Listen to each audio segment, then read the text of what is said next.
ایمان امید اور خوف کے درمیان کی کیفیت کا نام ہے، یعنی یہ امید کہ اللہ میرے ساتھ رحم و کرم کا معاملہ فرمائیں گے، معافی اور درگزر کا معاملہ فرمائیں گے، اور ساتھ خوف بھی ہو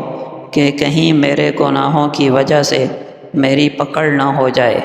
ان دونوں کیفیتوں کے درمیان جو حالت ہے وہ ایمان کہلاتی ہے، یعنی نہ تو امید اتنی زیادہ ہو کہ بندہ گناہوں پر جری اور دلیر ہو جائے، جیسا کہ بہت سے نوجوان دیکھا گیا کہ جب انہیں نیکی کی، دین کی، نماز کی دعوت دی گئی تو کہا گیا کہ اللہ بڑے غفور الرحیم ہیں، نتیجہ یہ نکلا کہ نمازیں چھوڑو، بدکاری کرو، حرام دیکھو، حرام کھاؤ، حرام سنو، حرام بولو، بس اللہ بڑے غفور الرحیم ہیں۔ تو انہوں نے اللہ تعالیٰ کی رحمت سے امید کا غلط مطلب لیا اور یوں گناہوں پر جری ہو گئے۔ تو نہ تو امید اتنی زیادہ ہو کہ گناہوں پر دلیر ہو، اور نہ خوف اتنا زیادہ ہو کہ اللہ کی رحمت سے بالکل مایوس ہو جائے۔ ان دونوں کے درمیان بیلنس اور اعتدال کا نام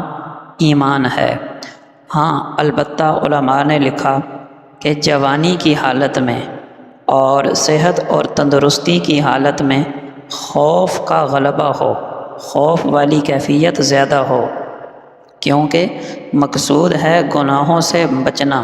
اور گناہوں سے بچنا یہ خوف والی کیفیت سے ہو سکتا ہے۔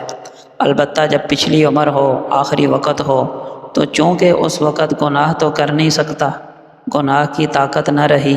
تو اب رحمت کا اور امید کا غلبہ ہو، تاکہ اسی امید کی رحمت کی امید کے ساتھ اللہ کی بارگاہ میں پہنچ جائے۔ تو جوانی میں خوف زیادہ ہونا چاہیے اور بڑھاپے اور موت کے وقت امید زیادہ ہونا چاہیے۔ اسی لیے حضرت عبداللہ ابن عباس رضی اللہ عنہما فرمایا کرتے تھے، جب تم کسی ایسے شخص کو دیکھو جو قریب المرگ ہو، مرنے کے قریب ہو، تو اسے خوشخبریاں سناؤ، تاکہ وہ اپنے پروردگار سے اس حالت میں ملے کہ وہ اللہ کے ساتھ حسن ظن رکھتا ہو، اور اگر وہ شخص صحت مند اور تندرست ہو تو پھر اس کو اللہ تعالیٰ سے ڈراؤ۔ حضرت فضیل بن عیاض رحمہ اللہ جو مشہور بزرگ ہیں، ولی ہیں، وہ فرمایا کرتے تھے کہ خوف اور ڈر امید سے زیادہ بہتر ہے، بشرط یہ کہ انسان صحت مند اور تندرست ہو، اور جب موت کا وقت قریب آ جائے تو پھر امید یہ خوف سے زیادہ افضل ہے۔ حضرت معتمر فرماتے ہیں کہ جب میری والد کے وفات کا وقت قریب آیا تو کہنے لگے، بیٹا مجھے اللہ کے رحم و کرم کی باتیں سناؤ، تاکہ میں اللہ سے ایسی حالت میں ملوں کہ اللہ سے حسن ظن رکھتا ہوں۔